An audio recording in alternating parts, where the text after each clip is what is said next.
Computapes Microsoft Word video number 9, changing the indent.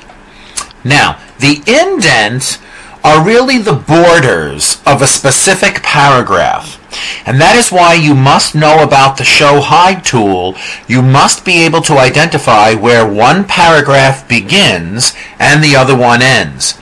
This way you could set the borders or set the indents of that specific paragraph. There are really three indents. There's the right indent, the left indent, and then the left indent of just the first line. Okay? And of course there are two ways, by hand and by numeric value, to change these indents. Let's take a look. As you can see, this document has several paragraphs, and again it is necessary to click the Show Hide tool to make sure that you can see where one paragraph begins and the other one ends.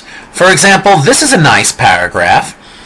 In order to adjust the indent of this specific paragraph, you do not have to highlight the entire paragraph.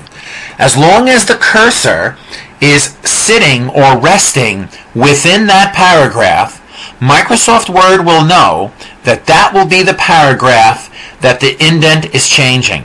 Now, if you look at the top on the rulers across the top, the ruler across the top has the indent controls. That are these triangles, this box, and this triangle here. This triangle is the right indent. It means it's the border of the specific paragraph that the cursor is in. So again, I move the mouse to the right indent, which is the triangle in the border. When I click on it, it shows me the cutoff, and when I drag it, let's say to the 4-inch marker, when I drag it to the 4-inch marker, notice what happened. The entire paragraph got squashed and pushed down, and now there are more lines in the paragraph. This is because the right border is getting smaller and it's squashing it in. I can even move it over another inch, and you can see it gets squashed even further and pushed down even further. It is important to know that you cannot place any text in this position. You would have to do the unusual inserts that we will learn about later in order to put something here.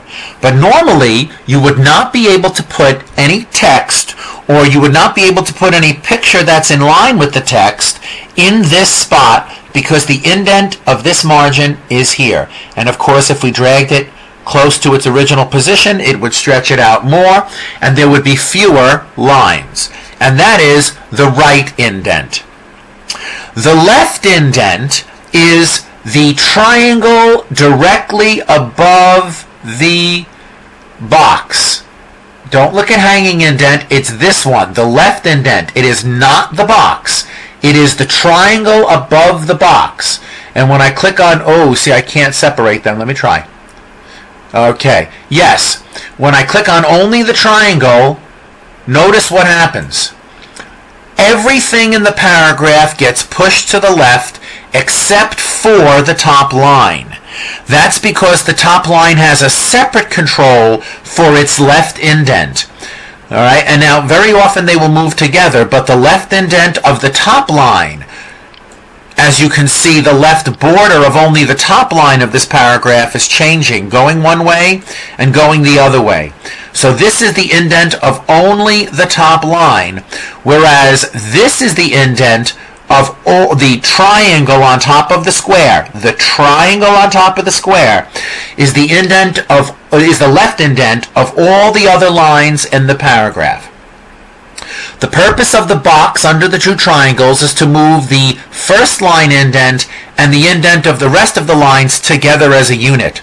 So the paragraph can be pushed into block style for typing if you move them together as a unit, and you will not be able to place any text to the left of these words. If you click it over here and move it this way, it moves it out. Oops. So again, let's get rid of that. So again, the box moves the two indents together. Even if the right indent, even if the top line is different, the box will still move them as a unit, even if the top line indent is different from the rest. It just looks nicer if you do that. So we have first line indent, which is called the hanging indent, first line indent, left indent, right indent, and again, it only applies to the specific paragraph that the cursor is in. You can also change the indent numerically by clicking on the Home tab, and in the paragraph group, click the corner to open the Format Paragraph window. This window has two tabs across the top, Line and Page Breaks, as well as Indents and Spacing. In the tab of Indents and Spacing, you can control the left indent numerically as it relates to the measurement on the ruler. You can control the right indent, and of course, if you want to make the first line different numerically, you can click First Line, and then you can change it here. So for example, I want the first line to have a 3-inch indent, and you can see in the diagram just the first line of this paragraph is pushed over. I want the right indent to be, instead of 1 inch, I want it to be 2 inches. As I click to make it higher, you can see in the diagram that the right indent of this specific paragraph gets pushed in. The left indent, look what happens when I make a bigger left indent. That gets pushed in and it squashes the whole paragraph. So of course, if I clicked OK now, you would have a bloody mess of that paragraph. The indent size is too large. Okay, that means that within the margins, there's only a certain amount of space, and if you have the right is 2 and the left is 1 and the first line is 3.5, maybe instead of the first line is 3.5, we'll make the first line 1 inch, okay? Now let's take a look and let's see if Word lets us do it. And there you go. But now look at where the controls are.